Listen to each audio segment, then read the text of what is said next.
এখানে আমার শ্বশুর মশাইয়ের যে বন্ধু আছে, শ্বশুর মশাইয়ের বন্ধু, আমরা তাকে নেতাজি আঙ্কেল বলে ডাকি। ওই নেতাজি আঙ্কেলের বাড়ির একটা অদ্ভুত ঘটনা শোনো। তো নেতাজি আঙ্কেলের বয়স এখন মোটামুটি 80+। তো তার মা আর তার মাসির 9:14 যা এখান থেকে। তো এটা হচ্ছে ওই নেতাজি আঙ্কেলের মা আর মায়ের মানে মা আর মাসি তার বাবার ঘটনা। তখন নেতাজি আঙ্কেল কিন্তু মায়ের পেটে, এবং তিনি কিন্তু পঞ্চম সন্তান তখন। তা যেহেতু তখনকার দিনে দেখবে, মানে এত বছর আগে, মানে বুঝতেই পারছো 80+ যখন আঙ্কেলের বয়স, তার মানে তার মা যখন ইয়াং ছিল বা তখন পেটে ছিল মোটামুটি কত বছর আগেকার। তো তখন তো এত মানে তোমার হসপিটাল, এত নার্সিং হোম তো ছিল না। লোকে যখন বেবি হওয়ার সময় দাইমাদেরই বেশি খুঁজতো, এবং এই দাইমা মানে দাইমা বলতে তোমার নেতাজি আঙ্কেলের যে মা, তিনি এই দাইমার কাজটি করতেন, এবং তার সাথে বোনকেও খুব ভালো করে এই দাইমার কাজটা শিখিয়ে দিয়েছিলেন। এবং ওরা দুজন ছিল এত ভালো দাইমা, ওখানকার আশেপাশের গ্রামগুলো বলো, জমিদার বাড়ি বলো, সেই সব জায়গা থেকে কিন্তু তার মা আর ওই নেতাজি আঙ্কেলের মা আর মাসিকে ডাক পড়তো। এবার যখন মা আর মাসিকে ডাক পড়তো, এবার আমি তোমাদের বললাম যে নেতাজি আঙ্কেল পঞ্চম সন্তান, এবং তিনি তখন তার মায়ের পেটে। এবার লাস্টে যখন চলছে, একদিন এখানে তো ঝড় বৃষ্টি হলে আঁধি বলা হয়, যেমন পশ্চিমবঙ্গের কালবৈশাখী বলা হয়, এখানে আঁধি বলা হয়। তো এই আঁধি যখন প্রচন্ড একদিন মুষলধারে আঁধি এসছে, মুষলধারে বৃষ্টি পড়ছে, তখন কিন্তু দেখা যায় যে একটা ঘোমটা দেয়া, তার মুখটা দেখা যাচ্ছে না, একটা মহিলা ওদের বাড়িতে এসে ওর মাকে, মানে নেতাজি আঙ্কেলের মাকে কিন্তু ডাকাডাকি করছে। এবং নেতাজি আঙ্কেলের মায়ের যে সেদিন শরীরটা ভালো ছিল না বলে, সেহেতু ওই নেতাজি আঙ্কেলের যিনি বাবা, তিনি বেরিয়ে এসে নেতাজি আঙ্কেলকে বলে যে তোমার কি হয়েছে। তখন বলছে যে এরকম আমার বোনের অবস্থা খুব খারাপ, আমার বোনের ইমিডিয়েট বেবি হবে, তার জন্য আমি তাকে নিয়ে যেতে এসেছি। এবার তখন এই কথা শুনে তার কথা শুনে মানে নেতাজি আঙ্কেলের বাবা বলছে না, ওর তো শরীর খারাপ, ও এখন যেতে পারবে না। তখন সেই মহিলাটা সে মানে কাঁদো করে প্রায় হাতে পায়ে ধরার মতন অবস্থা। সেই সময় ওই নেতাজি আঙ্কেলের মা বেরিয়ে আসেন বাইরে। বেরিয়ে এসে তখন বলছে যে ঠিক আছে, তোমাদের বিপদটা আমি বুঝতে পারছি, তো সেই কারণে তুমি এক কাজ করো, আমার যে বোন আছে তাকে নিয়ে যাও। এবার সে তো কোনোভাবেই রাজি হচ্ছে না, কারণ তাকেই যেতে হবে। তখন ওই আন্টি মানে নেতাজি আঙ্কেলের মা বলল, দিদা বলি, হ্যাঁ নেতাজি আঙ্কেলের মাকে দিদা বলি, আর মাসিকে মাসি দিদাই বলছি। তো নেতাজি আঙ্কেলের মা অর্থাৎ দিদা তখন বলে, না আমি যেরকম কাজ করি আমার বোনও সেরকম শিখে গেছে, তোমার বোনের কোনো বিপদ আপদ হবে না, তুমি আমার বোনকে নিয়ে যাও। এবার তখন বেশ রাত হয়ে গেছে, রাত 10টা-11টা বাজে। তখন রাত 10টা-11টার সময় তখন তারা কি করবে, তখন বলছে যে আমরা কি করে যাব। তখন নেতাজি আঙ্কেলের মানে যে বউটা এসছে, সে বউটা বলছে যে আমি গরুর গাড়ি নিয়ে এসছি, তুমি এখানে গরুর গাড়িতে করে যেও। তো নেতাজি আঙ্কেলের তো নিয়ে যাব আপনাদের, এবং ওখান থেকে আমরা আবার এখানে আপনাদের বাড়িতে আমি মানে ড্রপ করে দেবো আর কি। তো যথারীতি নেতাজি আঙ্কেল আর নেতাজি ওই মাসি দিদা আর আঙ্কেলের বাবা, তো দাদু আর কি ওই মাসি দিদার সাথে একা তো একটা মেয়েকে কখনো তোমার বাইরে এত রাত্রির বেলা ছাড়া যায় না একটা মেয়েকে। তো ওই দাদু ঠিক করলো মাসি দিদার সাথে তখন যাবে।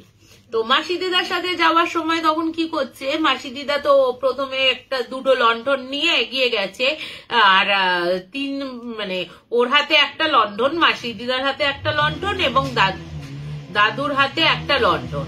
এই দুজন যখন এগিয়ে গেছে দেখছে দূরে একটা ছাউনি আলা মানে গরুর গাড়ি রয়েছে, ওখানে ওর মাসি দিদাটা উঠে বসে।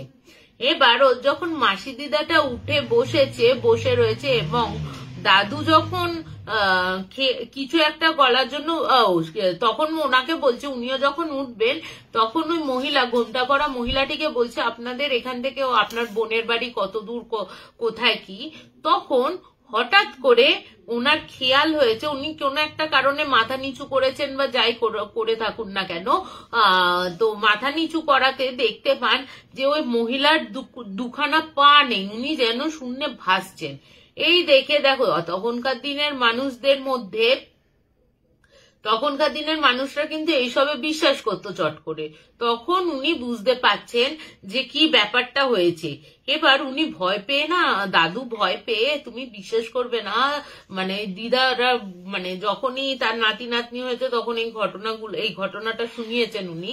তো কি করেছেন দাদু তখন ওই ভয়ের মানে ওনার সামনে যে ভয় পাবে বা তার শালিকে মানে মাসি দিদাকে ডাকবে কি করে, এই করার জন্য না উনি বলেন আমি একটু টয়লেট করে আসছি। এবার টয়লেট করতে গিয়ে উনি আকাশ পাতাল ভাবছেন যে এনার সাথে আমি কি করব না করব, এনার সাথে যাওয়াটা ঠিক হবে না, এ তো কোনো মানুষ না। এই যখন করতে বসেছে, এই যখন ভাবছে, হঠাৎ করে উনি পিঠের দিকে একটা ঠান্ডা হাতে স্পর্শ পান। ঠান্ডা হাতে স্পর্শ পেয়ে তিনি পেছন ঘুরে তাকিয়ে দেখেন একজন অপরূপ সুন্দরী মহিলা, সেই মহিলাটি অপরূপ সুন্দরী মহিলা, উনি দাঁড়িয়ে আছেন ওখানে। উনি তখন দাঁড়িয়ে মানে এতটাই সুন্দর মহিলাটিকে দেখতে, মানে তার জামা মানে যে আঙ্কেল মানে দাদু আছে, দাদুটি মানে তার মোহে পড়ে বা সুন্দরের মোহে পড়ে পুরো অভিভূত হয়ে তাকিয়ে রয়েছে। তখন ওই দিদা মানে ওই ঘোমটা পরা মহিলাটি বলছে আপনি চলুন, আমার বোনকে আপনি আপনারা বাঁচান, আপনাদের কোনো ক্ষতি হবে না, আমাকে দেখে কোনো ভয় পাওয়ার কারণ নেই, আমি আপনাদের এই মানে সম্পূর্ণভাবে নিরাপদে আপনাদের বাড়িতে আপনাদের নামিয়ে দেব, কিন্তু আমার বোনকে ভালো করে মানে আমার বোনকে বাঁচিয়ে দিন প্লিজ, চলুন। তো যাই হোক না কেন, একটা বুঝতেই পারছো সেখানে মোহ হোক, সে একটা জালে হোক,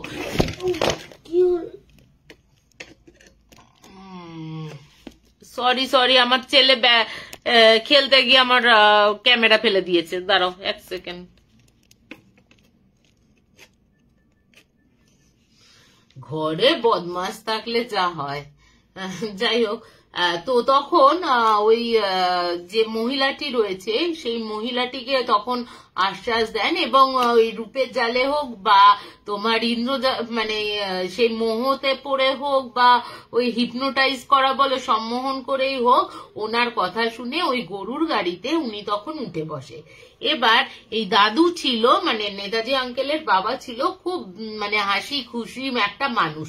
এবার উনি যখন উঠেছেন মানে প্রথমে ওই ভদ্রমহিলাটি উঠেছেন, ঘোমটা পরা ভদ্রমহিলাটি ওঠার পর তোমার যখন উনি দেখছেন যে ভদ্রলোক উঠে বসেছেন মানে জামাইবাবু উঠে বসেছেন, মাসি দিদার উঠে বসেছেন, কিন্তু কোনো কথা বলছে না। বেশ খানিকক্ষণ রাস্তা কিন্তু চলেছে, বেশ খানিকক্ষণ রাস্তা চলার পর উনি কিন্তু কিছুই জানেন না যে উনি কে কিছু, উনিও কিন্তু ওর জামাইবাবু কিন্তু কিচ্ছু বলেননি এবং মাসি দিদাও কিন্তু এই এন্টিটির সম্বন্ধে জানে না যে ইনি কোনো মানুষ না, ইনি একটা এন্টিটি বা কোনো আত্মা। এরপরে তোমার বেশ খানিকটা যাওয়ার পর মানে প্রায় 3টে গ্রাম যখন পেরিয়ে গেছে, হঠাৎ করে উনি খেয়াল করছেন যে রাস্তাতে মানে গ্রামের রাস্তাতে তো তখন ওই লন্ঠন ফন্টন করছে, তো উনি একটা জায়গায় দেখলেন যে একটা জায়গায় আলো হতে উনি দেখলেন যে গরুর গাড়ির ছায়াটা রয়েছে, কিন্তু গরুর গাড়ি যিনি চালাচ্ছেন তার কোনো ছায়া নেই।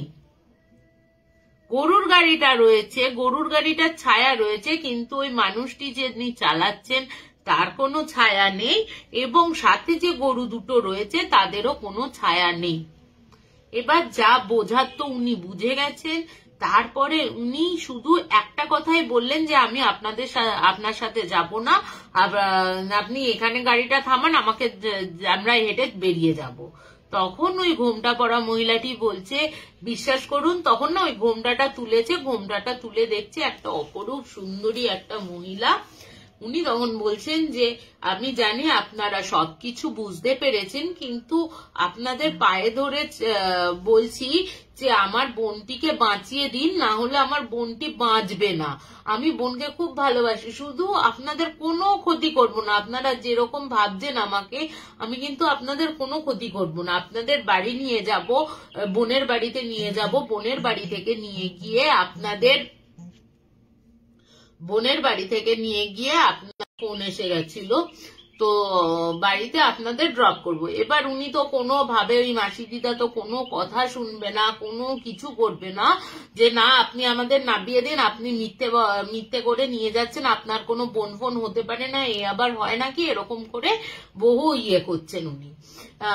তখন এবার ওই মাসি দিদাকে না, ওই যখন সুন্দর রূপে, যখন ও কোনো কিছু দেখতে পারলো না, মানে উনি যখন কনভিন্স হচ্ছে না, তখন কিন্তু ওই মাসি দিদাকে ওর সে চোখটা না, বলছে চোখটা বেরিয়ে আছে, মাংসগুলো গলে গলে পড়ছে, এরকম সে ঘাড় থেকে যেন গলাটা একটুখানি লেগে আছে, এরকম অবস্থায় মুন্ডুটা পুরো ঝুলছে একদিকে, এরকম অবস্থায় ওকে দেখা দেয়। এরপরে তখন উনি বলেন যে তুমি যদি আমার সাথে না যাও, তোমাদের কিন্তু ঘাড়মোটকে এখানেই আমি রেখে দেবো। এরপরে এতটা দেখো, যতই হোক প্রাণের মায়া, বলছে তুমি যদি আমার কথা শুনে আমার বোনকে বাঁচিয়ে দাও, তাহলে তোমাদের কোনো ক্ষতি করব না, কিন্তু যদি কোনো কারণে তুমি যদি যেতে না চাও, তাহলে কিন্তু তোমাদের আমি ঘাড়মোটকে এখানেই মেরে ফেলে রাখবো। এই কথা শোনার পর তো আর কোনো কাজ থাকে না। বেশ 3-4টে গ্রাম যাওয়ার পর একটা বাড়ির সামনে গাড়িটা এসে আপনি আপ দাঁড়ায়। এবার আপনি আপ দাঁড়ানোর পর তখন ওই মাসি দিদাকে বলে ওই ঘোমটা পরা মহিলা, আপনি ভেতরে যান, ভেতরে গিয়ে আপনি লোক দেখতে পাবেন। এবার বলছে যে আপনি নিজে চলুন। বলছে ঠিক আছে, আমি নিজে নিয়ে যাচ্ছি। ওনাকে দেখিয়ে একটা ঘরের সামনে নিয়ে আসে, এবং বাড়িটা কিন্তু খুব যে একদম নতুন তা না, একটু পোড়ো ধরনের বাড়ি। হ্যাঁ, তো এবার ওনাকে নিয়ে আসেন, এবং ওই মাসি দিদা তো দেখার পর উনি বুঝতেই পারেন যে বাচ্চা আসন্ন, এবং যিনি শুয়ে রয়েছেন তাকেও অপরূপ সুন্দর দেখতে, মানে তার যেন রূপ ফেটে পড়ছে, এবং তার পায়ের কাছে আর একটা ভদ্রলোক রয়েছেন, এবং বোঝা যাচ্ছে ওটা ওনার স্বামী। এরপরে উনি যখন এসছেন, উনি তখন বললেন যে আপনি যখন ওই মহিলাটিকে দেখে, মানে মাসি দিদাকে দেখে, ওর যে মহিলাটির বর রয়েছে, তিনি বলছে আপনি কোথা থেকে এলেন? তখন বলছে যে আমাকে ওই দিদা, মানে একজন ঘোমটা পরা মহিলা, এদিক দিয়ে যাও উপর দিয়ে, ঘোমটা পরা মহিলা তোমার আমাকে পাঠালো, আপনার বইয়ের আশঙ্কাজনক অবস্থায় রয়েছে ওই কারণে। এরপরে তোমার যথারীতি ওনাকে গরম জল করতে বলা হয়, এবং যা যা পদ্ধতি থাকে, এবং সেখানে একটা ফুটফুটে সুস্থ বাচ্চার একটা মানে ছেলের জন্ম দেয়, এবং বাচ্চাটাকেও দেখতে অপরূপ সুন্দর। এবার দেখো, এত সুন্দর বাচ্চা দেখে তার মনটাও গলে গেছে। তখন মাসি দিদা কি করেছে, তাকে জিজ্ঞেস করছে যে এই ঘোমটা পরা মহিলাটি তোমাদের কে হয় এই ঘোমটা পরা মহিলাটি? তখন ওই ঘরে রেখেছে। হ্যাঁ, এই ঘরে তখন ওই মহিলাটি তখন ওই ভদ্রলোক বলতে থাকেন, অ্যাকচুয়ালি এখানে হচ্ছে এটা হচ্ছে আমার মানে এখানকার জমিদারের ছেলে হচ্ছে আমি, এবং এখান থেকে মোটামুটি 15-20 মাইল দূর, 15-20 মাইলের বাইরে আরেকটা যে গ্রাম আছে ওখানকার ছোট মেয়ে হচ্ছে এই আমার স্ত্রী, এবং আপনি যে গোমটা পরা মহিলাটির সাথে এলেন সে হচ্ছে আমার স্ত্রীর দিদি। এবার যেহেতু তোমার এই দুই জমিদারের মধ্যে খুব একটা সুসম্পর্ক ছিল না, কিন্তু কোনো কারণে দুই ভাই মানে দুই ছেলে মেয়ের মধ্যে প্রেমটা হয়ে যায়, কিন্তু মেয়ের বাড়ি থেকে না মানলেও ছেলে বাড়ি থেকে গড়রাজি ছিল, এবং তাদের বলেছিল যে তুমি যদি একে বিয়ে করো ঠিক আছে, তোমার কোনো খাওয়া পড়ার অভাব হবে না, তোমাকে আলাদা বাড়িতে স্থান দেওয়া হবে, কিন্তু তুমি এই বাড়িতে আসতে পারবে না। তো সেই কারণে মাম্মা এই দরজাটা দিয়ে যা। তো তোমার সেই কারণে বললো যে সেই কারণে আমরা দুজন এখানে পালিয়ে চলে আসি, কিন্তু আমার যে স্ত্রী আছে তাকে কোনোভাবেই কিন্তু এই যে রয়েছে আমার যে শ্বশুর বাড়ি রয়েছে তারা কিন্তু মানতে চাইছিল না, এবং আমার সাথে যে বিয়েটা হবে সেই দায়িত্বটা কিন্তু এই আমার স্ত্রীর দিদি নেয়। উনি আমাদের দিদি, কিন্তু একটা বিষয় হয় যে আমরা যখন চলে আসি তার ওপর কিন্তু এই জমিদার মানে ওনার যে শ্বশুর শাশুড়ি রয়েছে, শ্বশুর বেসিক্যালি তিনি কিন্তু প্রচন্ড এই বড় মেয়ের ওপর অত্যাচার শুরু করে। এতটা যখন জানতে পারে যে এই বড় মেয়ের পেছনে হাত রয়েছে, ছোট মেয়ের পালানোর পেছনে বড় মেয়ের হাত রয়েছে, তখন তোমার ওই হচ্ছে, তখন কি করে, তখন ওই এতটাই অত্যাচার তো আগে করতো, ওই যে রাগটা ছিল না জমিদারের, যে তুই আমার শত্রু পক্ষের জমিদারের ছেলের সাথে তুই কিনা আমার ছোট মেয়ের বিয়ে দিলি, ওই রাগটা কন্ট্রোল করতে না পেরে তোমার উনি কিন্তু ওনার যে বাবা রয়েছে উনি কিন্তু এক কোপে তার গলাটা কিন্তু কেটে দেয়, যার জন্য উনি যখন দেখেছিলেন দ্বিতীয়বার গলাটা কিন্তু অর্ধেক নামানো ছিল, জাস্ট একটুখানি লেগেছিল। এরপরে এই কথাটা শোনার পর বলছে যে আমরা তো চলে আসি, আমরা কিন্তু এত কিছু কিন্তু জানতাম না। তারপরে একদিন দিদি হঠাৎ করে এখানে আসে এবং এসে সমস্ত কথা দিদি আমাদের বলে, ঠিক আছে, এবং এটাও বলে যে তোরা যতদিন আছিস তোদের সমস্ত কিছু দায়িত্ব আমার, যে কোনো বিপদে আপদে তুই শুধু আমাকে পাবি, মানে আমাকে পাবি, যখনই দরকার হবে তোরা আমাকে ডাকবি, আমি তোদের হেল্প করব। এই বলার পর সত্যি সেই তারপর থেকে কিন্তু এই দিদি ওদের কিন্তু মানে বলতে পারো সমস্ত বিপদে আপদে রক্ষা করে চলেছে, এবং এই দিদি কিন্তু এই দাইমার খোঁজটা কিন্তু এই দিদি নিয়ে আসে, এবং দিদি কিন্তু ডেকে নিয়ে আসে, মানে বোনের প্রতি এতটা তার ভালোবাসা তার, মানে মৃত্যুর পরও সেই ভালোবাসাটা বোনের প্রতি বা বোনের বরের প্রতি, সেই ভালোবাসাটা দায়িত্বটা সেটা সে কিন্তু মৃত্যুর পরও ভুলতে পারেনি। এরপর যথারীতি তো উনি কাজকর্ম হয়ে যায়, এবং উনি দেখেন যে বাইরে সেই জামাইবাবু এবং ওই গাড়িটা দাঁড়িয়ে রয়েছে, উনি বসে রয়েছেন, এবং উনি বারবার করে বলেন যে ওই এন্টিটি বলতে থাকেন যে মানে আপনি যে আপনার জন্য আমার বোনের আজ প্রাণ বেঁচে মানে ফিরে পেলো, আমার বোন যে অবস্থা হয়ে গেছিল সেই অবস্থায় সেই অবস্থা থেকে কিন্তু আপনি আমার বোনকে বাঁচালেন, আপনার জন্য চিরকৃতজ্ঞ হয়ে থাকবো আমি তবে আপনাদের যে প্রাপ্যটুকু সেটা আপনারা কালকে সকালে ঘুম থেকে উঠলে পেয়ে যাবেন। এবার যথারীতি তো ওরা চলে যায় এবং বলছে যে পথটা আমরা প্রায় 1 ঘন্টা 1.5 ঘন্টা বাদে এসছি, সেই পথটাই আমরা 5 মিনিটের মধ্যে কিন্তু ওই পথ একবারে অতিক্রম করে আমার বাড়ির সামনে, মানে ওদের বাড়ির সামনে ওদের নামিয়ে দেয়। এবার যথারীতি তারা তো ভেতরে চলে যায়, তার তো সম্মান কেটে যায়, ভেতরে চলে যায়। রাত হয়েছে, খেয়ে দিয়ে তারা শুয়ে পড়ে। পরের দিন সকালবেলা তার ওই বোনের বালিশের নিচে 3টে হাড় পাওয়া যায়। ঠিক আছে, এই 3টে হাড় তো মানে হাড় বলতে কি ছোট ছোট মানুষের হাড়ের মতন না, ছোট ছোট মানে কোনো পশু পাখির পায়ের হাড়, এরকম সোনার, পুরো সোনার 3টে হাড় পাওয়া যায়। এবং এটা নাকি স্বপ্নে উনি বলেন যে এই 3টে হাড়, একটা হাড় মানে হাড় বলতে গলার হাড় না, হাড্ডি আর কি, সোনার হাড্ডি একটা আপনারা তিজোরিতে রাখবেন, তিজোরি মানে হচ্ছে আলমারিতে রাখবেন। একটা বাড়ির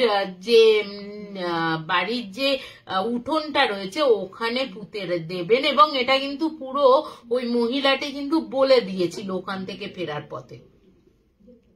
এরপরে তোমার আর একটা হাড় আপনারা কোথাও এমন একটা জায়গায় রাখবেন যেখানে যেন ওটা অন্তত ধূপ ধুনো দিয়ে পুজোটা হয়।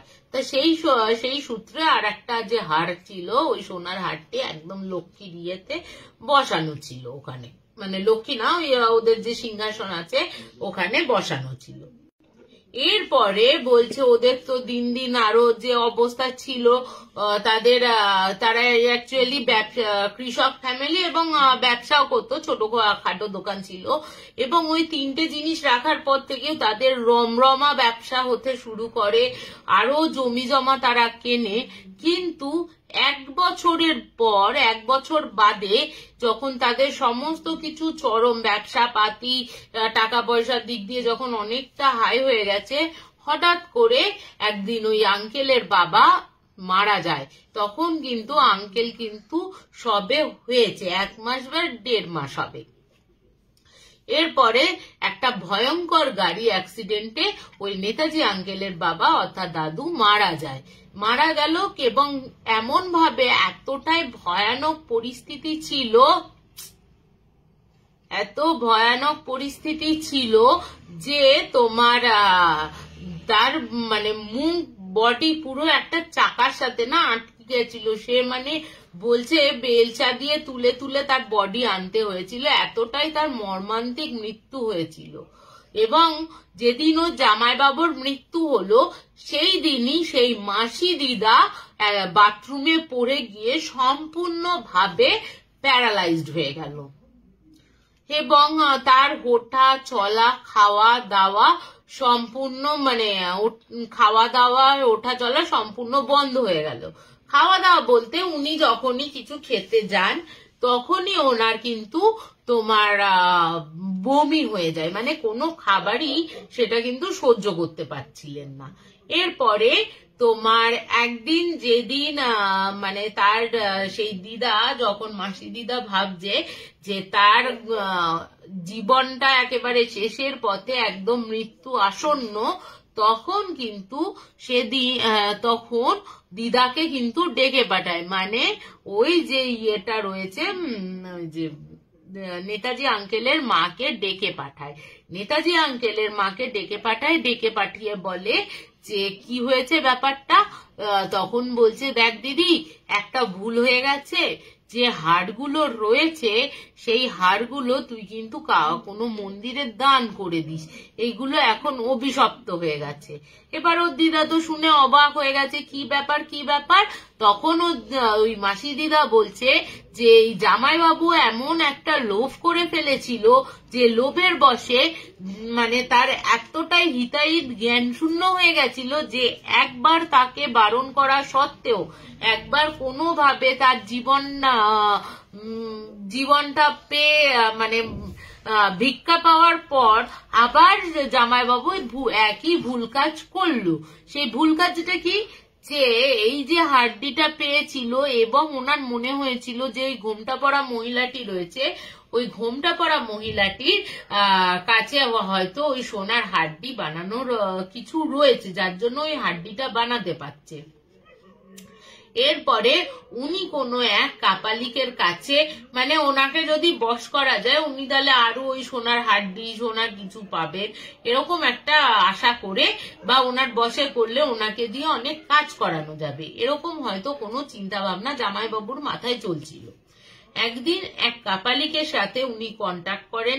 কন্ট্যাক্ট করার পর উনি চেষ্টা করেন যে ওই যে মহিলাটি ছিল ওই মহিলাটিকে বন্দি করানোর বা ওকে বশ করানোর, কিন্তু সেটা সফল হয়নি কারণ কাপালিকের থেকে ওই মানে ওই যে ঘোমটা করা মহিলাটি ছিল সেই আত্মাটার অনেকটা বেশি শক্তি, তার জন্য কি করে যে কাপালিককে ওই মহিলাটি মেরে ফেলে এবং ওদের কাছে সেই বিভৎস রূপ নিয়ে সে বলে যে তোদের একমাত্র ছেড়ে দিলাম কারণ তোরা আমার বোনের জীবনটা বাঁচিয়েছিস, তার বাচ্চাকে বের করেছিস, তার জন্য তোদের কিন্তু এই লাস্ট ওয়ার্নিং দিচ্ছি, এরপরে তোরা যদি আমাকে বন্দি করার চেষ্টা করিস বা কোনো কারণে আমাকে আটক মানে বশ করার চেষ্টা করিস তার পরিণাম কিন্তু ভালো হবে না।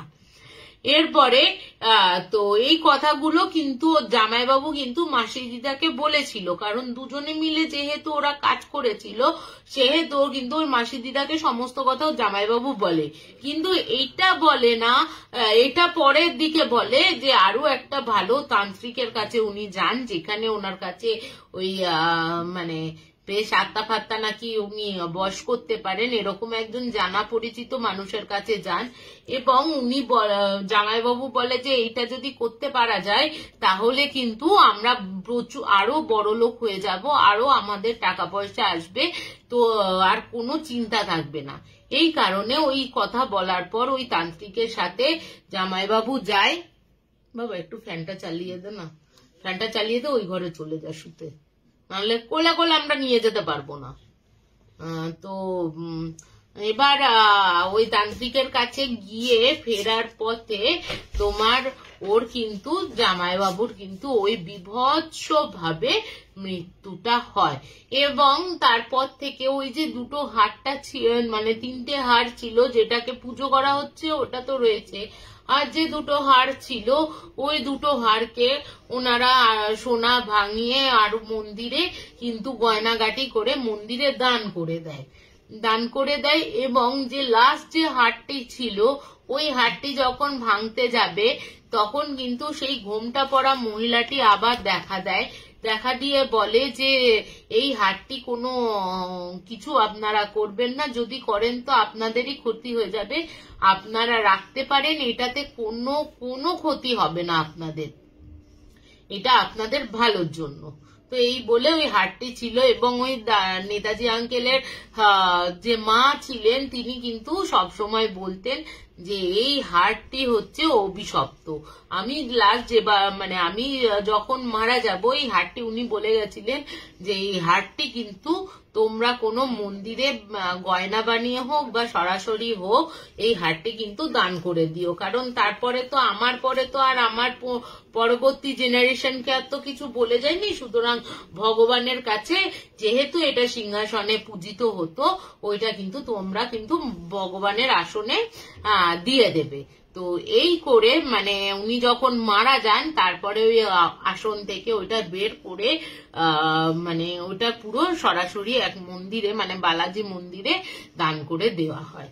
তো কেমন একটা অদ্ভুত ঘটনা না, যেটা লোভে পাপ একটা ভালো এন্টিটিকে তোমরা ধরতে গিয়ে মানে ওই লোকটার হচ্ছে ধরতে গিয়ে তার জীবনটাও মানে কিভাবে চলে গেল, একটা ফ্যামিলি পুরো শেষ হয়ে গেল এবং যেহেতু ওর শালি মানে ওই মাসি দিদা যেহেতু ওনার সাথে ছিল তারও কিন্তু সেই ফল ভোগ করতে হলো।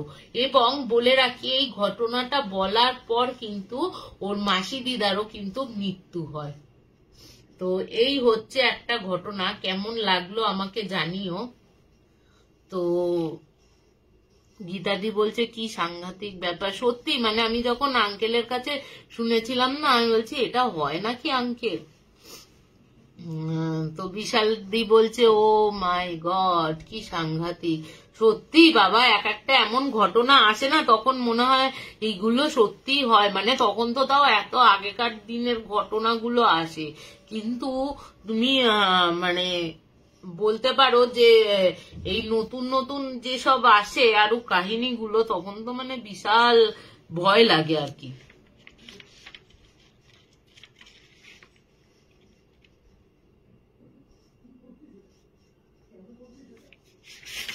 তা এইটা বলে রাখি, এই ঘটনাটা হচ্ছে তোমার একটা হোস্টেলের ঘটনা, ঠিক আছে? গীতাদি বলছে বাপরে গায়ে কাঁটা দিয়ে ওঠে। হ্যাঁ গো সত্যি, যখন এইসব ঘটনা শুনি বা তারা একদম ফেস করেছে, তারা দেখেছে ওই জিনিসগুলো, বাবা তখন মনে হয় কি সাংঘাতিক ব্যাপার, কে ভূত প্রেত হাড় দিয়েছে, ওটা বাড়িতে রাখাও, শোনার পর বাড়িতে রাখাও ঝামেলা বাবা, মনে হবে ওই যে ভূতটা এসে দাঁড়িয়ে থাকলো। যাই হোক, যদি না মানে ওনারা বাবা এইসব কিছু করতে যেতেন হয়তো তার উন্নতি আরো হতো। যাই হোক, এটা হিমাচলের একটা হস্টেলের ঘটনা। হিমাচলের তোমার হিমাচলেরই একটা ছেলে আছে, আমার যে টিচার আছে তার বড় ছেলের জীবনে ঘটা ঘটনা, এটা মানে হোস্টেলেরই ঘটনা আর কি। তা ওদের হস্টেলে হচ্ছে, আমি নামগুলো দাঁড়াও দেখি আর কি,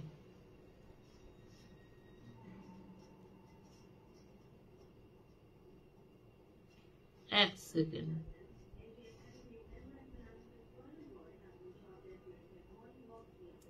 এবং ওই সরি, এই ছেলেগুলোর নাম হচ্ছে হর্ষিল, ঋষভ, আমান, রাহুল আর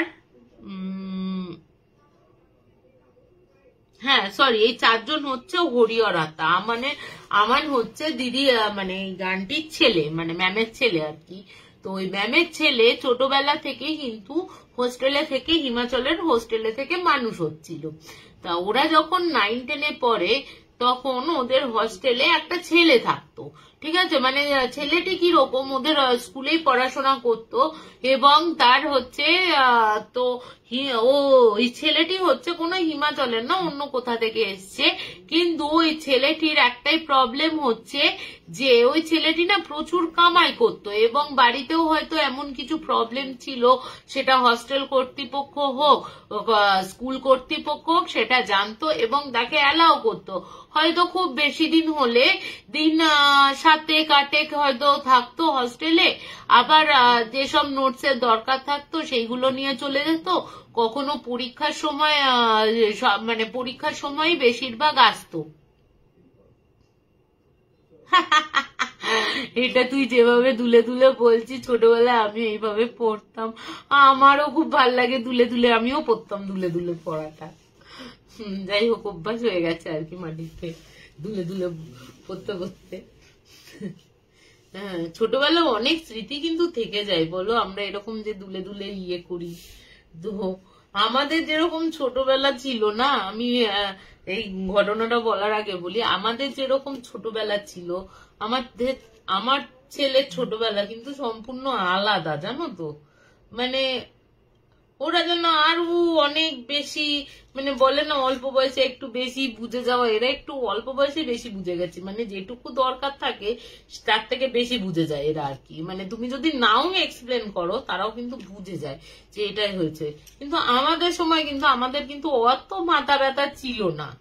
যেমন কখনো কখনো আমার বা বরের একটু কথা কাটাকাটি হলে মাঝখানে এসে বলে যে কি হয়েছে, তোমরা ঝগড়া করছো কেন, চুপ করে যাও, এরকম বলে। কিন্তু আমাদের সময় কিন্তু আমরা মা বাবার ধারে কাছে যেতাম না, বাবা তোমরা ঝগড়া করছো করে যাও, কোনো অসুবিধা নেই। যাই হোক, মানে এদের ছোটবেলাটা একদম মানে তুমি মানে একদম অন্যরকম। আমাদের 90s এর বাচ্চা, আমি যেহেতু 90তেই জন্ম, তো 90s এর বাচ্চাই বলা যায়, তখন আর কিন্তু অনেক মজা ছিল, অনেক চাপ কম ছিল। এখন যেন অত্যাধিক সবকিছুতেই ছেলেকে ফার্স্ট হতে হবে, ছেলেকে এই করতে হবে, ছেলেকে ওই করতে হবে, মেয়েকে এই করতে হবে, ওই করতে হবে। ভাই যখন করতে হবে করতে হবে, কিন্তু তাদেরও তো এনজয় করতে দেওয়া উচিত। তাদেরও তো ছোটবেলায় আমরা ভাই ক্লাস মানে আমরা দেখো এখন হচ্ছে আমরা 2.5-3 বছরে ভর্তি করিয়ে দিই স্কুলে, কিন্তু সত্যি কথা বলো তো আমরা কি কখনো 2.5-3 বছরে ভর্তি হয়েছিলাম আদৌ? 2 বছরে এরকমও হয়েছে 2 বছরে লোকে ভর্তি করায়, এরকম কি সত্যি আমরা ভর্তি হয়েছিলাম? হইনি। কিন্তু আমরা কিন্তু আমাদের ছোটবেলাটা যথেষ্ট এনজয় করে কিন্তু মানুষ হয়েছি। এদের এখন আমার এখানে যেহেতু পার্ক আছে বলে পার্কে খেলতে যাই, বেসিক্যালি যখন কলকাতার যাদের রয়েছে, যাদের পার্ক নেই, পাড়াতে রয়েছে, তাদের কটা বন্ধু? আমাদের তো, আমি বেসিক্যালি পাড়া থেকেই মানুষ হয়েছি, সোসাইটি তো পরে এসছে, কিন্তু পাড়াতে বন্ধু বান্ধব, এখানকার মানুষজনের পাড়াতে কোনো বন্ধু বান্ধবই নেই সেরকম ভাবে বাচ্চাগুলোর। তো যাই হোক, আমার বেশ আমার ছোটবেলাটা বেশ ভালো লাগে যে এরকম অন্তত এত ব্যস্ততা ছিল না, এত কিছু ছিল না, আমরা সবসময় লাইট পাইনি, আমরা অন্ধকারের মধ্যে হেরিকেন জ্বালিয়েও, হ্যাঁ 5 বছরে হাতে করি হতো। আর এখন দেখো 1.5 বছর 2 বছরে স্কুলে ভর্তি করে দিচ্ছে, 1.5 বছর হতে না হতে 1 বছরের মাথায় ডে ক্লাসে ভর্তি করিয়ে দিচ্ছে, ছোট কিডজি পিডজিতে দিয়ে দিচ্ছে। তো এগুলো উচিত না ভাই, যেটুকু সময় আছে সেটুকু তো দেখো। এখন হয়তো অনেকে বলবে যে এখন অনেক উন্নত হয়ে গেছে যার জন্য সময়ের সাথে এগোতে হয়, কিন্তু সময়ের সাথে এগোতে গেলেও বাচ্চাগুলো কিন্তু বড্ড রোবট হয়ে যাচ্ছে। কারণ আমার দিদির ছেলেকে আমি দেখি, যেহেতু যেটুকু আমার ছেলে খেলতে পারে দিদির ছেলেটি কিন্তু খেলতে পারে না, 1 বছরের ছোট বড় ওরা। তো খেলার সঙ্গী বিকেল বেলাটা যে আমরা খেলতে যেতাম, হ্যাঁ কম্পিটিশন তো অবশ্যই, কম্পিটিশনের যুগে কিন্তু তাও মানে কম্পিটিশনের যুগে যেটুকু অন্তত এই শনিবার বা রবিবারে এই বাচ্চা থাকতো, স্কুল না থাকলেও এই আঁকার ক্লাস, এই গানের ক্লাস, বা এই নাচের ক্লাস, বা এই সাঁতারের ক্লাস, যোগার ক্লাস, হাবি যাবি ভাই, রোববারটা বাচ্চাকে তো একটু ইয়ে করতে দাও। যাই হোক, আমাদের এখন কম্পিটিশনের যুগ, কম্পিটিশন করেই চলতে হবে। আরো যত এগোবে মানে আরো যত প্রজন্ম ইয়ে হবে তত কম্পিটিশন বাড়বে আর কি। যাই হোক, আমার তো বেশ ভালো লাগতো যে হেরিকেনের আলোতে আমরা পড়তাম, ছাদে বসে সেই মানে লণ্ঠনের আলোতে পড়তে বসা, ছাদে আমরা পড়তে বসতাম লণ্ঠনের আলো বা হেরিকেনের আলোতে, মোমবাতির আলোতে। এগুলো তো এরা কিছুই পায় না, মানে এরা চেনেই না, অন্তত বিশেষ করে আমার ছেলে চেনেই না হেরিকেন কি জিনিস। মোমদানি চেনে, ঠাকুরকে প্রদীপ দেয়া হয়, এগুলো চেনে, বাট ওই হেরিকেন বা ওই লণ্ঠন বা এমার্জেন্সি, আমাদের ছোটবেলায় আমি অন্তত বেশ ইয়েতে এমার্জেন্সি যে লণ্ঠন গুলো হয়, এমার্জেন্সি সেই চার্জে দিয়ে লাগাতে হতো, এগুলো তো ওরা দেখেইনি। ওরা অ্যাকচুয়ালি, আমার এখানে কারেন্টটা খুব কম যায়, গেলেও বোঝা যায় না, সেটা জানেই না লোডশেডিং, ঘন্টার পর ঘন্টা লোডশেডিং হলে কিরকম লাগে, সেই জিনিসগুলো ওরা পাইনি। যাই হোক, শুরু করি ছোটবেলার ঘটনা বলতে বলতে আমি আবার চলে গেছিলাম নিজের ছোটবেলাতে। যাই হোক, শুরু করি ঘটনাটা। তো এবার তোমার ছেলেটি বলছে যে ওই ছেলেটি ওই এরকম পরীক্ষার সময় আসতো বা দিন 15 আসতো, হ্যাঁ টর্চ, না আমার ছেলে টর্চ দেখেছে আমার বাড়িতে, বাবার বাড়িতে কিন্তু টর্চ ছিল, টর্চ দেখেছে, কিন্তু ওই হেরিকেন লণ্ঠন অন্ধকার হয়ে যাওয়া, ঘন্টার পর ঘন্টা অন্ধকার, এইগুলো পায়নি। মানে এই জেনারেশন অন্তত পাবেই না, ওখানেও একটু আধটু গেলেও এইসব দিকে যারা রয়েছে অন্তত পাবে বলে মনে হয় না। ওরা এখন দৌড়াও, খালি দৌড়েই যাও। একটা সময় এতটা দৌড়ানোর চাপ হয়ে যায়, তখন কখনো তাকে মানে আত্মহত্যার দিকে ঠেলে দেয়, এতটাই মানসিক চাপ। এই জাস্ট 2 দিন আগে বা কালকেই দেখছিলাম কোনো এক বড় IIT ইয়েকে উনি আত্মহত্যা করেছেন অফিসের 6 তলা থেকে ঝাঁপ মেরে। মানে এত টাকা ইনকাম করে, এত কিছু করে, মানসিক চাপগুলো যখন পড়ে তখন মনে হয় সত্যি। যাই হোক, কিছু তো করার নেই, এগুলো তো এগিয়ে নিয়েই যেতে হবে আমাদের সাথে সঙ্গে করে। তো কেমন আছো ঈশানীদি? যাই হোক, আমি এবার শুরু করি। তো হিমাচলের যে হোস্টেলের ঘটনাটা, এটা আমার টিচার তো বলেছিলেন, টিচারের বড় ছেলে বলেছেন আমান। তো আমান বলছে যে জানো আন্টি, ওই যে আমার যে পাশের যে বেডের, ওরা তো বলছে যে আমাদের হস্টেলে না মানে রুমটা বিশাল বড় ছিল, 15 জন আমরা একসাথে শুতাম এবং উপর নিচে ওই বাংকারের মতন করে দুজন দুজন করে শুতে পারতো, মানে মোট একটা খাটে 4 জন শুতো, উপরে 2 জন নিচে 2 জন। এর পরের পাশে ওর পাশের খাটের ওই ছেলেটি ছিল এবং ওই ছেলেটি না বিভিন্ন রকমের এসে ভূত প্রেতের গল্প বলতো, বিভিন্ন তোমার তান্ত্রিকের গল্প বলতো যে এরকম এরকম হয়েছে, এরকম সে ভূত ঝেড়েছে, এরকম সে দেখেছে। তো এই করতে করতে ওরা তখন নতুন নতুন জানতে পারলো উইজা বোর্ড বা ওই তোমার চার্লি যে খেলাটা হয়, ওই চার্লির খেলার ঘটনাটা, মানে পুরো আগে তো জানতো এই উইজা বোর্ড কি হয় বা প্ল্যানচেট কি হয় এগুলো জানতো, কিন্তু ওই ছেলেটির কাছ থেকে প্রথম কিন্তু তোমার ওই ছেলেটি মানে ওই ছেলেটির কাছ থেকে প্রথম ডিটেলস এরা 4 জনে মিলে জানলো। এবার ওদের হচ্ছে, এবার যা শুনবে তাই তো একটা মানে ক্লাস 8-9 সত্যি কি চার্লিকে ডাকলে চার্লি আসে না বা উইজা বোর্ডে কাউকে যদি দেখা হয় তাহলে তারা কি আসে।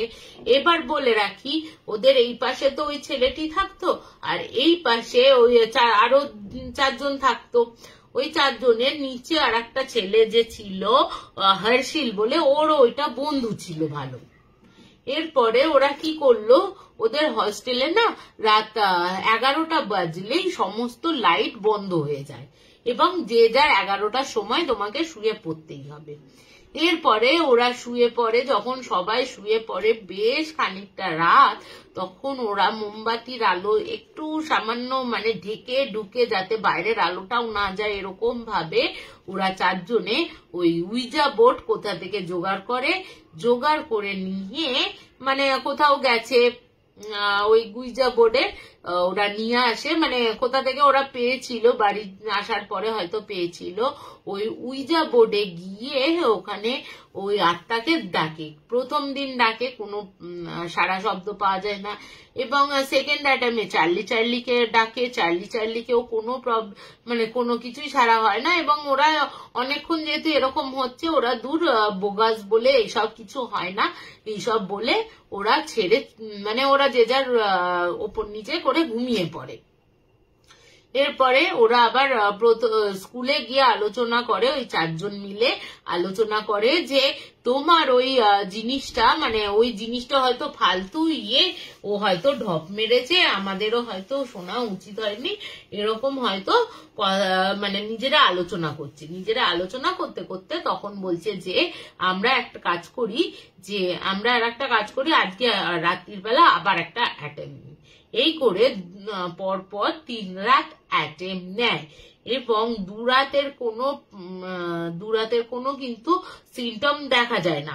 সিমটম না দেখাতেই তৃতীয় রাতের বেলায় ওরা তো পেন্সিলের এরকম ক্রস করে রেখেছে, মানে এরকম প্লাস করে রাখার পর দেখছে চার্লিকে যখন আহ্বান করছে ওই পেন্সিলটা কিন্তু মুভ হচ্ছে। এবার ওরা তখন ভাবছে এই পেন্সিলটা কি করে মুভ হচ্ছে, এটা কি সত্যি এসছে? তো ওরা তখন যখন বলছে চার্লি তুমি কি এখানে এসেছো, তখন ওরা কিন্তু দেখছে ইয়েস এর জায়গায় যাচ্ছে। ওরা দেখে না ভয় পেয়ে যায়, ওরা আর কিছু বলে না, ওরা ওই জিনিসটা ওখানে মানে চার্লি বুঝে গেছে এসে গেছে বা কিছু হয়েছে, ওরা আর কোনো অ্যাটেম্প করে না চার্লি।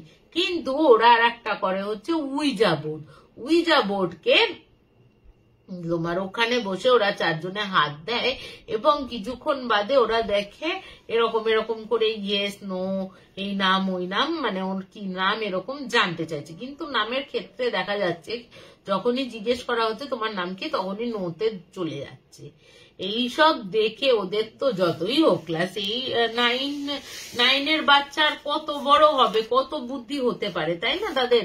হ্যাঁ, ওই সব দেখার পর তখন কিন্তু ওই যে আমানরা রয়েছে ওরা বন্ধ করে যে যার মতন শুয়ে পড়ে। তখন রাত্রির কটা হবে ওরা বলতে পারে না, কারণ রাত্রিরে প্রায় অনেকটাই রাত হয়ে গেছে তখন। এরপরে কি করে, এরপরে হচ্ছে যে যখন রাত হয়ে গেছে ওরা 4 জনে শুয়ে পড়েছে, হঠাৎ করে ওরা গো একটা আওয়াজ পাচ্ছে। কিরকম আওয়াজ, মানে সে আওয়াজটা মনে হচ্ছে কেউ যেন ওরে সে কেউ যেন গলার ওপর টিপে ধরলে বা বসে পড়লে যেরকম আওয়াজ হয় এরকম। এরা তারপরে কি করেছে, এরা উঠে পড়েছে, এইসব আওয়াজে আরো যারা ছিল স্টুডেন্ট তারা উঠে পড়েছে, উঠে পড়ে দেখছে ওই যে পাশের একটা যে রয়েছে, মানে পাশের যে ছেলে খাটটা রয়েছে, ওই পাশের ছেলেটা হঠাৎ করে ওর পাশে যে বন্ধুটি শুয়েছিল সেই বন্ধুটির গলা কিন্তু অসম্ভব রকমের জোরে চিপে ধরেছে এবং ও ওই রকম গো গো গো গো গো গো আওয়াজ করছে।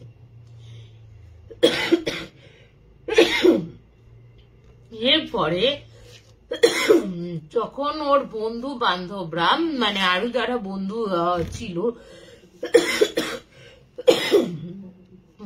সরি, তারা প্রকে চেষ্টা করছে ছাড়ানোর, কিন্তু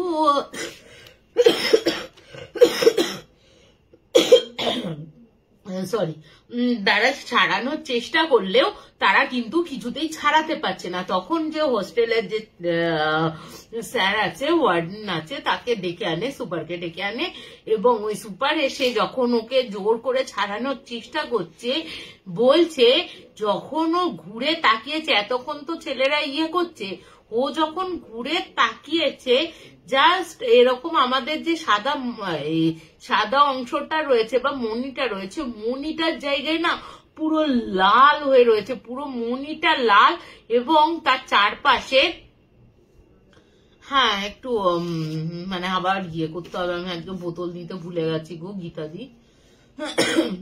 তো ও দেখছে ওরকম ভাবে যখন ওকে স্যার যখন টানছে, ও যখন গাড়টা ঘুরিয়ে দেখছে যে ওই মনিটা পুরো টকটকে লাল, আর এই মনি গুলোর থেকে যেন মনিটা এরকম ছোট হয়ে গেছে, আর সাদা অংশটা দেখো, আমাদের সাদা অংশটা যেন বেশি বেড়ে গেছে। এরপরে ওই দেখে তো ওদের মানে যা অবস্থা, মানে অবস্থা খারাপ হয়ে যায়, এবং সারা রাত ওরা কোন রকম ভাবে, মানে ওকে তো ছাড়ানো হয়, তার আগে বলে রাখি, ওকে তো কোন রকমে ছাড়ানো হয়, এবং ওনা ওই বসে খালি এরকম করে দুলছে, মানে আমি যেরকম আগে দুলছিলাম, দুলে দুলে বলছে আমাকে করা, আমাকে সাথে নিয়ে যাবে না, আমাকে আটকে রাখা, তারা তোদের হচ্ছে ব্যবস্থা, এবার তোর মা বাবা কি করে তোকে আটকে রাখবে, এবার আমার কাছ থেকে কি করে নেবে তোর মা বাবা, দেখ এবার তোকে নিয়েই আমি যাব, এরকম নিজের মনে বিড়বিড় বিড়বিড় বিড়বিড় বিড়বিড় করছে। এরপরে তোমার হচ্ছে বিড়বিড় বিড়বিড় যখন করছে, তখন তো ওরা ওদের যে যার মতন, মানে ও শুনছে, ওরা দাঁড়িয়ে শুনছে, মানে ভয়ে শুতে পারছে না যে ও আবার কার গলা টিপে ধরবে। এর যখন সকালবেলা হয়, সকালবেলা ওদেরই একটা ছেলে বাথরুমে যায়, বাথরুমে গিয়ে হঠাৎ করে চিৎকার করতে করতে করতে করতে বাইরে বেরিয়ে এসে একদম ওদের দরজার সামনে আছাড় খেয়ে অজ্ঞান হয়ে পড়ে যায়। এবার ওকে তো যথারীতি সবাই মিলে তুলে খাটে শোয়ায়, ওকে শুশ্রূষা করায়, যখন জ্ঞান ফ্যান ফেরানো হয় তখন বলছে যে তোর কি হয়েছিল, তুই এরকম এসে ছুটে হয়ে গেলি, তখন বলছে যে আমি যখন বাথরুমে গেছিলাম তখন আমি দেখি কি ওই যে আমার যে মানে আমি যখন বাথরুমে যাই হঠাৎ করে পাশের বাথরুম থেকে একটা হাসির আওয়াজ পাচ্ছে।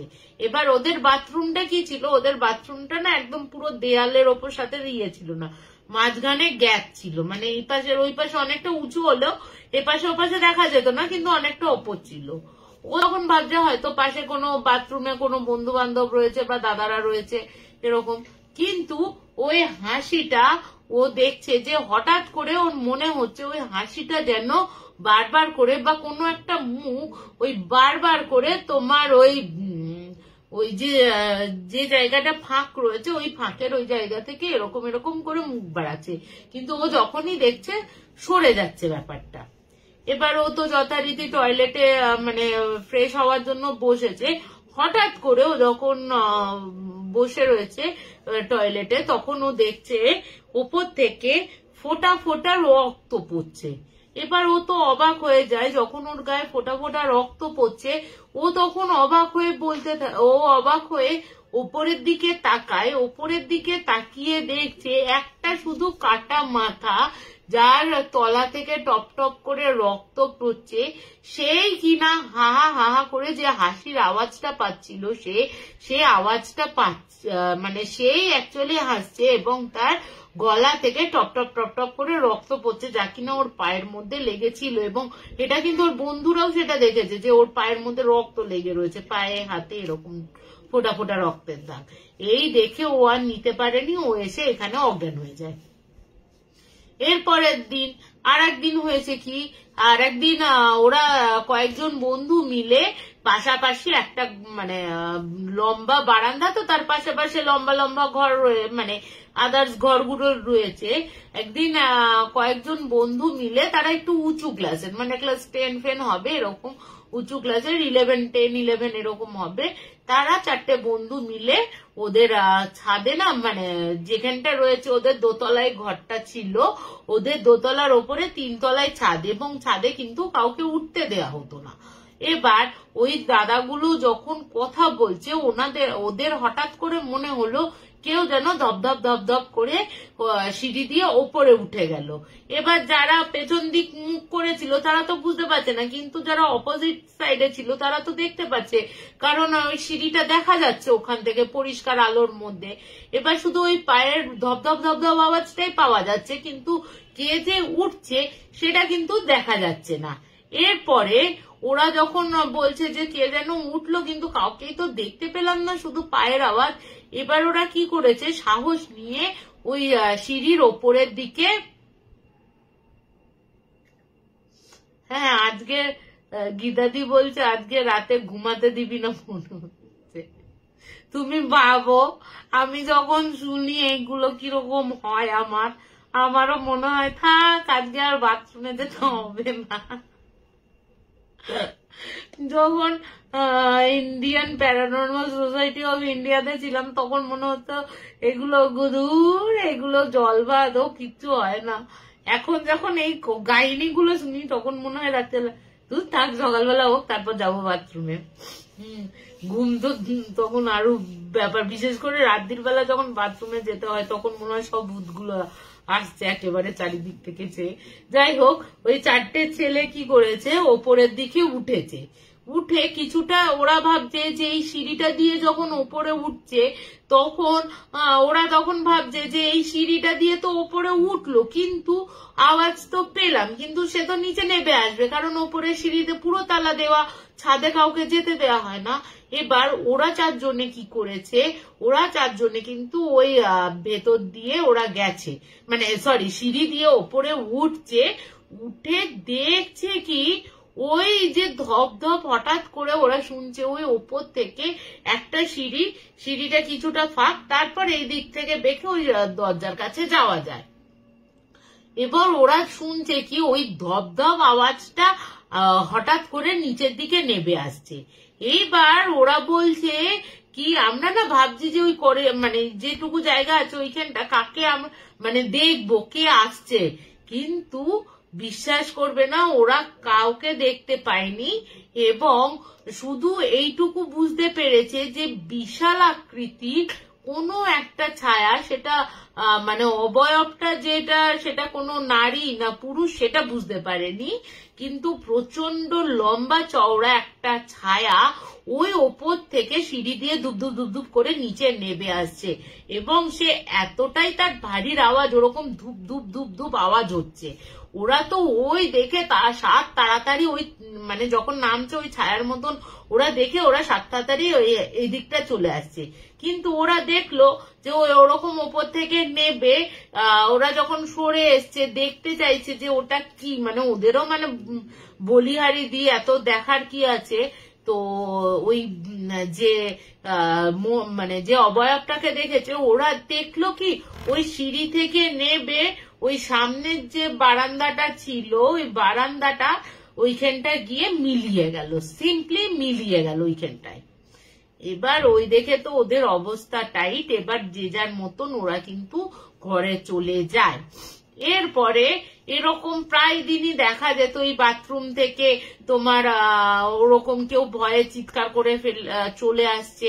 একদিন দেখছে কি একটা ছেলে মানে অন্য আর একটা ছেলে ঘুমাচ্ছে ওদের রুমেই, হঠাৎ করে যে দুজন দুজন করে তো শোয়, এবং সরি তোমার দুজন দুজন করে শোয়, এবার ওদের পাশে মোটামুটি ধরো 5-6টা বেডের পাশে একটা ছেলে শুয়ে রয়েছে। ওই ছেলেটি হঠাৎ করে ঘুমটা ভেঙে দেখছে কি ওদের যে ওই ওপরে তো খাটটা রয়েছে, ওদের মানে খাটটা রয়েছে, খাটের ওই জায়গাটায় মানে খাটটা এরকম ভাবে শুয়ে রয়েছে, এরকম যদি মুখে দেখছে কি ওই সেই ও যে দেখেছিল না সেই লাল চোখ গলা কাটা, শুধু ওই গলার কাটা ওই লোকটা ওদের যেন এরকম ভাবে তীব্র দৃষ্টিতে মানে তাকিয়ে রয়েছে ওদের দিকে। ওই দেখে তো ও চিৎকার করে ওঠে, চিৎকার করে উঠে বসে, কিন্তু উঠে বসে বসে দেখে কিছু নেই। এরকম ঘটতে থাকে। এবার ওই যে 4 জন ছিল হর্ষিল, ঋষভ, আমান আর রাহুল, এদের সাথেও হচ্ছে ঘটনা ঘটতে থাকে। এদের সারাক্ষণ মনে হতে থাকে এরা যখনই একসাথে কোথাও কিছু করছে মনে হচ্ছে কেউ যেন ওদের দিকে তাকিয়ে রয়েছে, কিন্তু ওই যে বলে না চোখের আড়ালে মনে হয় কেউ তাকিয়ে রয়েছে, আমরা চোখটা একটু ঘোরালে দেখতে পাই কেউ নেই, এরকম অবস্থা ওদেরও। তো মনে হতো ওদের পেছন পেছন কারা যেন ঘুরে বেড়াচ্ছে এবং কিছু যেন বলার চেষ্টা করছে, ফিস ফিস ফিস ফিস আওয়াজ। এরপরে যথারীতি পরীক্ষার পর ওরা তো যে যার বাড়িতে চলে আসে। যে যার বাড়িতে আসার পর তোমার বাড়িতে সবার বাড়িতে এই প্রবলেম গুলোর কথা জানায়, হোস্টেল এরকম হচ্ছে হচ্ছে। এবার ওদের কিন্তু ঝাড়িয়ে ফাড়িয়ে নিয়ে আসে। এরপর যথারীতি ওরা তখন পরীক্ষা হয়ে যাওয়ার বেশ কিছুদিন মানে হোস্টেল খোলার পর, স্কুল খোলার পর আবার ওরা জয়েন করে। গিয়ে দেখে যে ছেলেটি ওই গলাটা টিপে ধরেছিল, যে ছেলেটি, সেই ছেলেটি কিন্তু আর আসছে না। এবার তারা হোস্টেল কর্তৃপক্ষ যখন আসছে না এবং কানা ঘোষা শোনা যাচ্ছিল ছেলেটির কিছু একটা হয়েছে তার জন্য আসছে না, কিন্তু যখন প্রায় অনেকদিন হয়ে গেছে, প্রায় 2 সপ্তাহ মতন কেটে গেছে, কেটে যাওয়ার পর ওই ছেলেটির বাড়ি থেকে কিন্তু খবর আসে ওই ছেলেটি কিন্তু মারা গেছে। এবং অদ্ভুত ভাবে ওই ছেলেটি যে কি করে মারা গেল তা কিন্তু এরা জানে না কিভাবে কি মারা গেছে। এরপরে তোমার যে ছেলেটি, এরপরে তোমাদের বললাম না যে ছেলেটি একদম খুব কম সময়ে আসতো, খুব কম সময়ের জন্য পরীক্ষার সময় আসতো, আবার নোটস ফোটস নিয়ে চলে যেত, ওই ছেলেটি এসে বলছে যে তোরা কি কাজ করেছিলিস, তোরা কিন্তু জানিস তো তোরা যে কাজটা করেছিলিস না, ওই ছেলেটির মৃত্যু কিন্তু তার জন্য কিছুটা দায়ী হচ্ছে তোরা কেন এরকম করেছিলিস। এবার ওরা তখন বলছে তুই কি করে জানলি, তুই থাকিস এক জায়গায়, ও থাকে এক জায়গায়, তুই এসব আমাদের নামে দোষ কেন চাপাচ্ছিস। ও তখন বলছে যে বললাম যে ওর কিছু একটা ক্ষমতা বা পাওয়ার ছিলই, যার জন্য ও বলছে যে তোরা যে এই উইজা বোর্ড বা এই চার্লি এইসব করেছিস, ওই অ্যাকচুয়ালি কোনো চার্লি ফার্লি আসেনি, ওই ছেলেটিকে আগে থেকে কেউ একজন পজেস করে রেখেছিল, যার জন্য তোরা এই ডাকার পর হয়তো তার বাড়ির লোকও কিছু একটা জানতো, ব্যাপারগুলো জানতো বা কিছু একটা জানতো, বা শরীরটাকে কোনোভাবে বাঁধিয়ে রেখে দিয়েছিল যাতে খুব একটা না করতে পারে। কিন্তু তোরা এই যে পরপর 3 রাত 4 রাত এরকম ভাবে দেখেছিস, তার ঊর্জাটাকে আরো শক্তিশালী করে দিয়েছিস, যার জন্য ওকে এইভাবে পজেস করে এবং আলটিমেটলি কিন্তু তাকে নিয়ে যায়। সে কিন্তু নিয়ে যাওয়ার জন্য, ওই ছেলেটিকে নিয়ে যাওয়ার জন্য সে কিন্তু ওকে পজেস করেছিল, কিন্তু তার বাড়ির লোক হয়তো কোনো কারণে তাকে মানে বেঁধে রেখেছিল, সেই কারণে কিন্তু খুব তাড়াতাড়ি কিন্তু তাকে নিতে পারছিল না। কিন্তু তোরা যে এই জিনিসগুলো করলি, করার পর কিন্তু তার শক্তিটাকে আরো বাড়ালি এবং এই শক্তিটাই কিন্তু ওকে নিয়ে চলে যায়। তো এবার ওরা তো তখন অবাক হয়ে যায় 4 জনে যে এরকম আবার হয় নাকি, যে দেখো খেলার ছলে করতে করতে মানে একটা মানুষের জীবন বা একটা বা নিজেদের জীবনেও কিন্তু ক্ষতিগ্রস্ত হতে পারতো। ওরা তো শুধু চার্লি বলো বা উইজা বোর্ডে তাকে ডেকে পাঠানো হয়েছে, কিন্তু সে তো আর মানে তাকে পাঠিয়ে দেওয়ার মানে একটা এন্টিটিকে আমি ডাকছি, আহ্বান করছি, আহ্বান করার পর তাকে যে সেই জায়গায় ফেরত পাঠানো সেটা তো ওরা করেনি। মানে ওরা খেলার ছলে জাস্ট এটা হয় কিনা দেখার জন্য ওরা কিন্তু এই করেছিল, মানে এই খেলাগুলো খেলেছিল। কিন্তু এই খেলাটির ফলে দেখো, যাই হোক না কেন, এই খেলাটির ফলেই হোক বা কোনো কারণে হোক, এই যে এন্টিটিটা ছিল, এই এন্টিটিটাই কিন্তু এই পুরো মানে হস্টেলটাকে, সরি, ওই হস্টেলটাকে কিন্তু পুরো ইয়ে করে রেখেছিল, মানে ভীতশ্রদ্ধ করে রেখেছিল ওই জায়গাটিকে। তো ও মারা যাওয়ার পর কিন্তু আর কোনো কিন্তু প্রবলেম হয়নি। তো কেমন লাগলো আমাকে জানিও এই ঘটনাটা, কেমন অদ্ভুত না বলো? একটা উইজা বোর্ড বলো বা এইসব খেলা, ভাই যারা খেলিস একটাই কথা ভাই, এগুলোতে অ্যাটেম্প করতে যেও না। কি দরকার? যারা আছে তারা থাক না, তারা তো অন্য জগতের মানুষ, আমরা অন্য, তারা অন্য একটা অন্য ইয়েতে চলে গেছে। তো এরপরে আর একটা ঘটনা বলবো, যে ঘটনাটা তোমার জামাইবাবু যখন নিজের প্রতিশোধের জন্য, নিজের খুনের প্রতিশোধের জন্য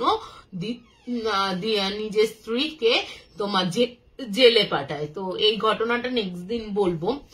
তো কেমন লাগলো আজকে জানিও আমাকে অবশ্যই।